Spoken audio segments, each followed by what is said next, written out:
Now, it's because we are spiritual agents as well as moral agents that we are capable not just of using neutral objects for good or evil purposes, but also of imbuing those neutral objects with spiritual significance. Let me explain what I mean by referring back to our trusty rock. Viewers of the Fuel Project series Know Your Enemy will remember that in ancient times people would take rock and build obelisks as monuments to the demonic gods Baal and Asherah. As we know, rock is morally neutral and not inherently evil. But because these obelisks were designed as an act of worship to Satan, they became a profane thing in the sight of God, and he despised them. In a similar way, we know that God's people in the Old Testament used morally neutral rock to build temples and altars, which were then consecrated to God to make them holy.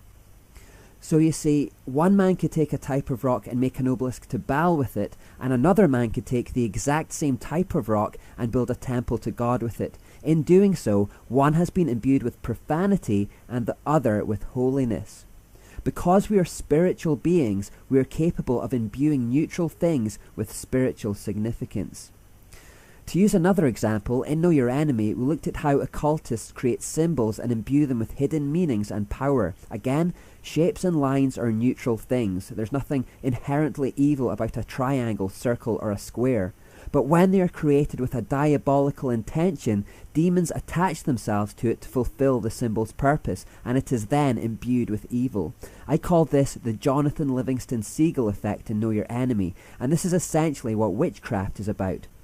So for example, someone could create a god out of thin air, just out of their imagination, and call it Bearus, the bear god. They could build a wooden idol for it in the shape of a bear, and a demon will then assign itself to the position of Bearus to receive worship. In a sense, Bearus, although initially created from thin air and imagination, becomes spiritually real, but only in the sense that a demon has taken on the role. Indeed, behind every idol and every false god, there's a demon.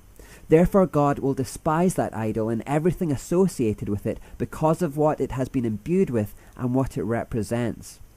What I'm trying to say in a convoluted way is that because we are spirit, we can affect the spiritual realm, and the spiritual realm can affect us. And what happens in the spirit eventually works itself out into the physical.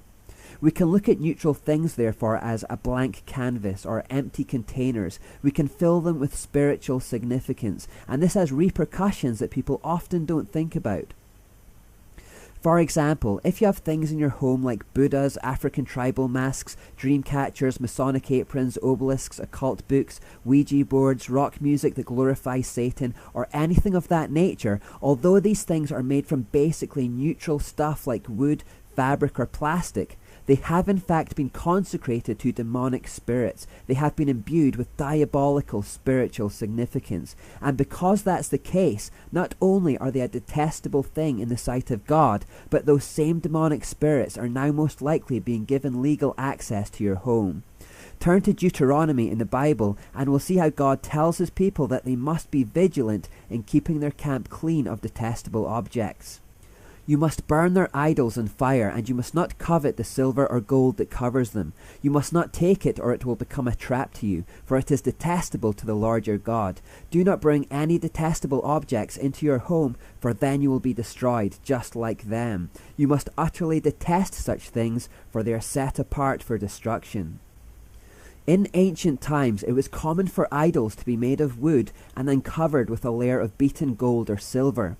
God says in the strongest language possible that even the silver and gold that covers the idols must be destroyed, because although silver and gold is essentially neutral stuff, the fact it has been consecrated or set apart for the worship of demonic gods has made it a thing set apart for destruction. You see, because Satan is set apart for destruction, everything consecrated to him is set apart for destruction along with him. And if we can go off on a slight tangent here, that's why there's hell. Hell was meant for Satan and his demons, not for humans. But if you follow him, if you consecrate yourself to him, you'll go where he goes and meet the same end that he meets. Jesus talks about the day of judgment when God will turn people away, saying, "Away with you, you cursed ones, into the eternal fire prepared for the devil and his demons." People often ask why God would prepare this place called hell for humans. He didn't. He prepared it for Satan and his demons. But If humans follow him, they'll end up where he ends up, as will everything else that was set apart for him. We'll look at what it means to follow Satan later. It's much more mundane than one might imagine. Getting back on point though, anything consecrated to Satan is a despised thing to be destroyed, and we can get more insight into how such things can affect us by turning to the book of Joshua in the Bible. Setting the scene for the event, the Israelites have just entered the Promised Land and are busy cleaning up the occultism and fighting against the pagan tribes who live there. If you read the book of Joshua, you'll notice that right up until the 7th chapter, their campaign had been a breeze. In fact, they just witnessed the walls of the mighty city of Jericho supernaturally fall to the ground in front of their eyes by essentially going for a stroll around it. God was with them and everything was easy. But then, suddenly things change. They try to attack a small and insignificant town called Ai, and because of previous success they are so confident that they don't even bother to send in their whole army. They've just taken down Jericho. Ai will be a breeze. So they pick a few thousand people to do the job, while the rest wait outside for news of the inevitable victory. Except they don't get the victory. Those waiting outside are absolutely stunned when they look and see their own army turning on their heels and being chased out of Ai, defeated in a battle they should have easily won. Paralysed with fear at this turn of events, they ask God what has happened and why things suddenly got so difficult. Why has he taken his hand of blessing off them? What was the point of him giving them the heavily fortified city of Jericho in such an easy way if he was just going to let them be slaughtered by a bunch of villagers with pitchforks in the next battle? God tells them that the reason for their frustration was that a man from their own camp called Achan had plundered a detestable object from one of the previous pagan towns and had stashed it amongst his own belongings, a Babylonian robe along with 200 coins and some gold. Because of the presence of that detestable object in the camp, God's blessing was temporarily removed from them, and that led to their defeat. Why was it detestable to God? We don't know for sure. Perhaps the robe had been consecrated to Baal and used in pagan religious ceremonies. The Bible doesn't say. But as soon as they removed that detestable object from their camp, God was with them once more. They went back into Ai and won the battle easily. So when God was with them, everything was easy, and when they were disobedient by defiling their camp with a profane object, God removed his presence, and things that should have been easy were difficult. There's a principle there for all Christians to take heed of. It would benefit us all if we went through our homes systematically and discerningly throwing away any objects which are detestable to the Lord. It is possible that you are being frustrated in life because you harbour objects which are a profane thing in his sight. In Acts 19, when Paul preached the gospel to the people of Ephesus, many became believers and repented of their sinful practices. The first thing they did was to take all their items of sorcery and books of incantation and burn them in a public bonfire.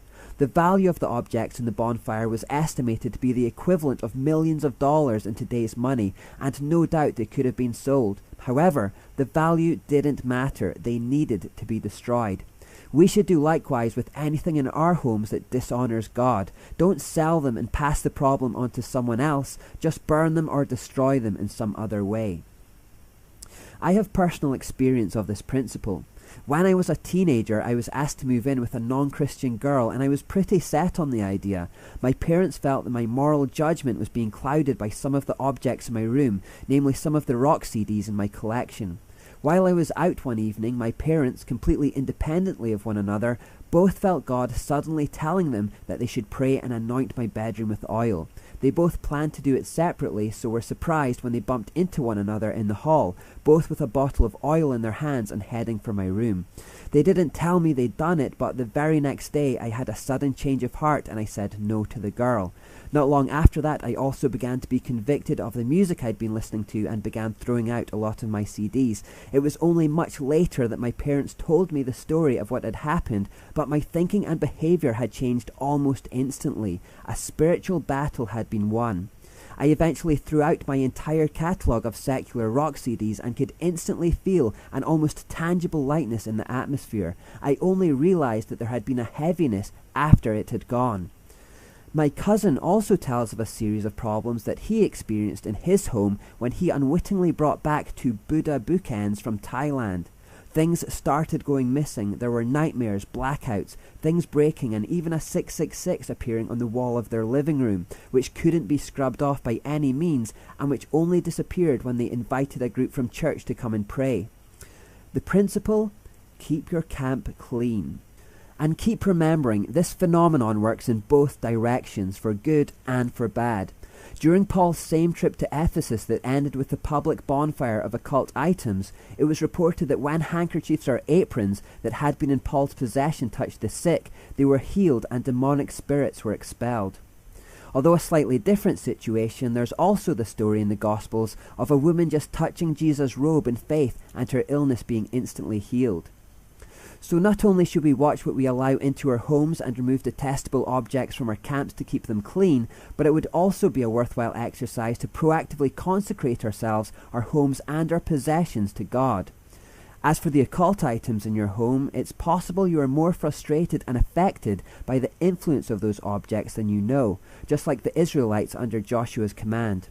I'll include a checklist of some common occult items as an appendix to the series, but don't rely solely on it. Let the Holy Spirit guide you and always respond to your conscience. God speaks through it. So in these first two parts we have established some basic things which can be encapsulated by our symbol. Namely that neutral things can be used for good or evil by moral agents like ourselves, and that they can even be imbued with holiness or profanity by spiritual beings like ourselves. Also, what is happening in our souls and spirits is going to have an effect on our external decisions. Finally, it's also worth noting that we are capable of completely neutral acts too. If I took the dishes out of the dishwasher and put them in a cupboard, I haven't done anything moral or immoral there. It remains a completely neutral act. That seems like a pointless statement now, but it will become important later on.